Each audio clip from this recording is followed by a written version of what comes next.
आइए दोस्तों, हमारे चैनल में आपका स्वागत है। दोस्तों, इस चैनल की वीडियो को पूरा देखें, क्योंकि इन्हीं चैनल की वीडियो से आप दुनिया में घटने वाली भविष्यवाणियों का पता लगा सकते हैं। जो मसीही भाई बहन पढ़ना नहीं जानते, उन तक यही वीडियो पहुंचाए।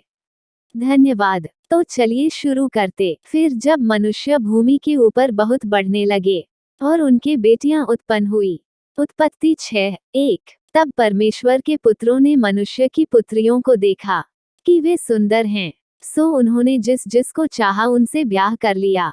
उत्पत्ति 6:2। और यहोवा ने कहा, मेरा आत्मा मनुष्य से सदा लो विवाद करता न रहेगा, क्योंकि मनुष्य भी शरीर ही है, उसकी आयु 120 वर्ष की होगी। उत्पत्ति 6:3। उन दिनों में पृथ्वी पर दानव रहते थे, और इसके पश्चात जब परमेश्वर के पुत्र मनुष्य की पुत्रियों के पास गए, तब उनके द्वारा जो संतान उत्पन्न हुए, वे पुत्र शूरवीर होते थे, जिनकी कीर्ति प्राचीन काल से प्रचलित है। उत्पत्ति 6:4। और यहोवा ने देखा कि मनुष्यों की बुराई पृथ्वी पर बढ़ गई है, और उनके मन के विचार में जो कुछ उत्पन्न होता है सो निरंतर बुरा ही होता है। उत्पत्ति 6:5। और यहोवा पृथ्वी पर मनुष्य को बनाने से पछताया, और वह मन में अति खेदित हुआ। उत्पत्ति 6:6। तब यहोवा ने सोचा कि मैं मनुष्य को जिसकी मैंने सृष्टि की है पृथ्वी के ऊपर से मिटा दूंगा। क्या मनुष्य, क्या पशु, क्या रेंगने वाले जंतु, क्या आकाश के पक्षी, सबको मिटा दूंगा, क्योंकि मैं उनके बनाने से पछताता हूँ। उत्पत्ति 6:7। परंतु यहोवा के अनुग्रह की दृष्टि नूह पर बनी रही। उत्पत्ति 6:8। नूह की वंशावली यह है। नूह धर्मी पुरुष और अपने समय के लोगों में खरा था, और नूह परमेश्वर ही के साथ साथ चलता रहा। उत्पत्ति 6:9। और नूह से शेम और हाम और येपेत नाम 3 पुत्र उत्पन्न हुए। उत्पत्ति 6:10।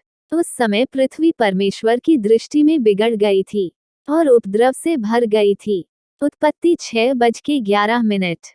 और परमेश्वर ने पृथ्वी पर जो दृष्टि की तो क्या देखा कि वह बिगड़ी हुई है, क्योंकि सब प्राणियों ने पृथ्वी पर अपनी अपनी चाल चलन बिगाड़ ली थी।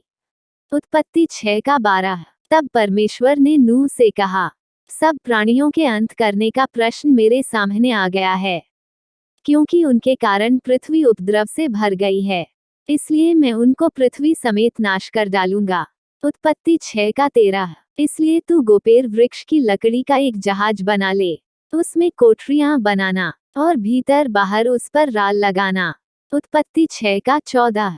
और इस ढंग से उसको बनाना, जहाज की लंबाई 300 हाथ, चौड़ाई 50 हाथ और ऊंचाई 30 हाथ की हो। उत्पत्ति 6:15।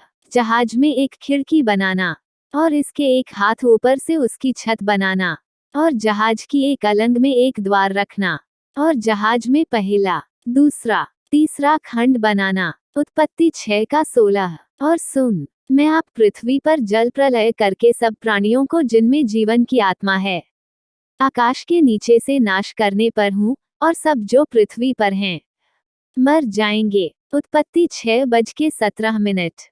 परंतु तेरे संग में वाचा बांधता हूँ, इसलिए तू अपने पुत्रों, स्त्री और बहुओं समेत जहाज में प्रवेश करना।